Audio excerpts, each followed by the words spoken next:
बहुत पुराने जमाने की बात है, जब ना बिजली हुआ करती थी, ना मोबाइल, ना शोर से भरी सड़कें।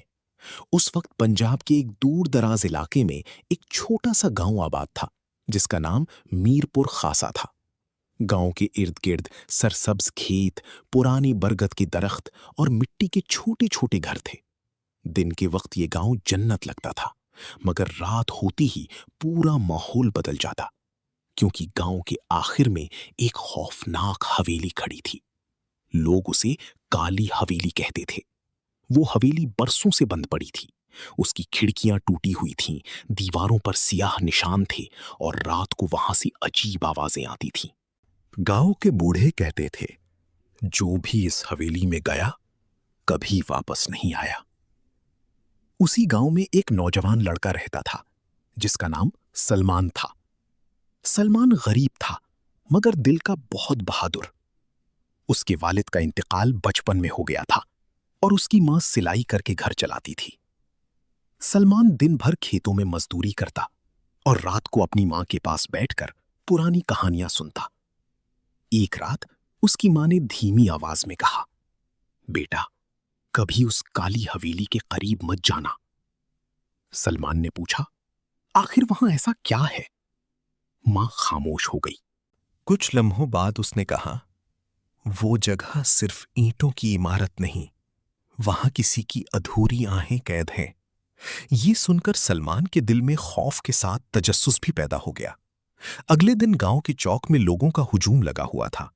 एक बूढ़ा शख्स चीख चीख कर कह रहा था, मेरा बेटा रात से गायब है।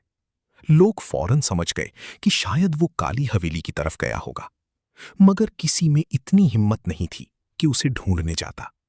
सलमान सारी रात बेचैन रहा। उसके दिल में एक अजीब आवाज बार बार आ रही थी, अगर सब डरते रहेंगे तो सच कभी सामने नहीं आएगा।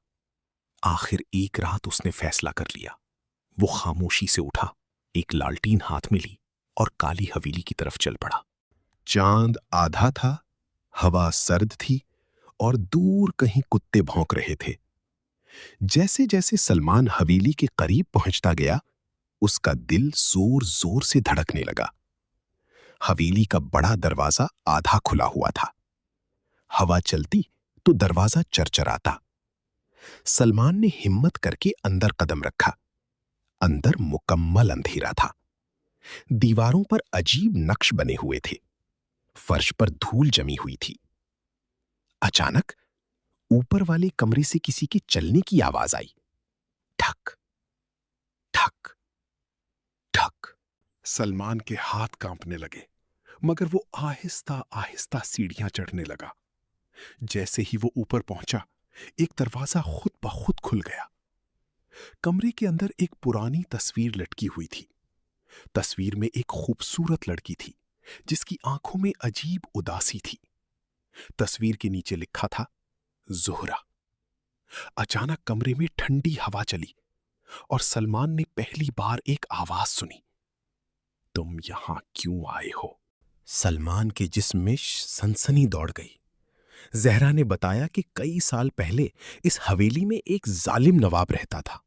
वो लोगों पर जुल्म करता, गरीबों की जमीनें छीन लेता और किसी पर रहम नहीं करता था। जहरा उस नवाब की बेटी थी, मगर वो अपने बाप जैसी नहीं थी। वो गरीबों की मदद करती थी। एक दिन जहरा को एक गरीब लड़के से मोहब्बत हो गई।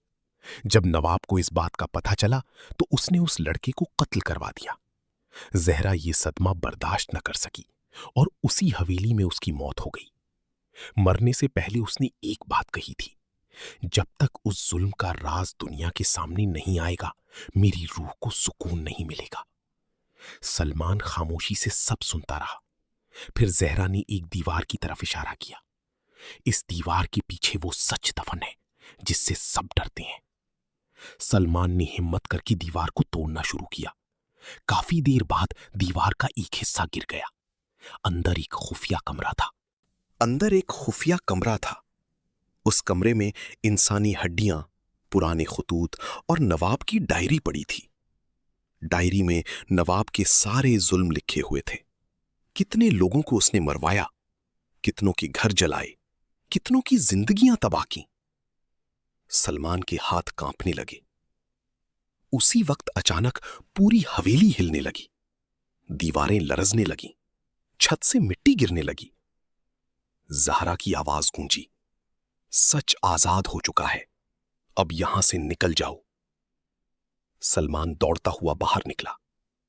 जैसे ही वो हवेली से बाहर आया, जोरदार आवाज के साथ पूरी हवेली जमीन बोस हो गई। अगली सुबह सलमान ने गांव वालों को सब कुछ बताया। शुरू में किसी ने यकीन नहीं किया, मगर जब लोगों ने नवाब की डायरी देखी तो सबके चेहरे बदल गए। सालों से लोग जिस खौफ में जी रहे थे, उसकी हकीकत सामने आ चुकी थी। उस दिन के बाद गांव वालों ने फैसला किया कि वहां एक मदरसा और मुसाफिर खाना बनाया जाएगा, ताकि वो जगह जो कभी जुल्म की अलामत थी, अब इंसानियत की निशानी बन जाए। और कहते हैं, उस रात के बाद किसी ने ज़हरा की रूह को दोबारा नहीं देखा। मगर आज भी जब सर्द रातों में हवा चलती है, तो कुछ बूढ़े लोग आहिस्ता से कहते हैं, सच को दफन किया जा सकता है, मगर हमेशा के लिए छुपाया नहीं जा सकता।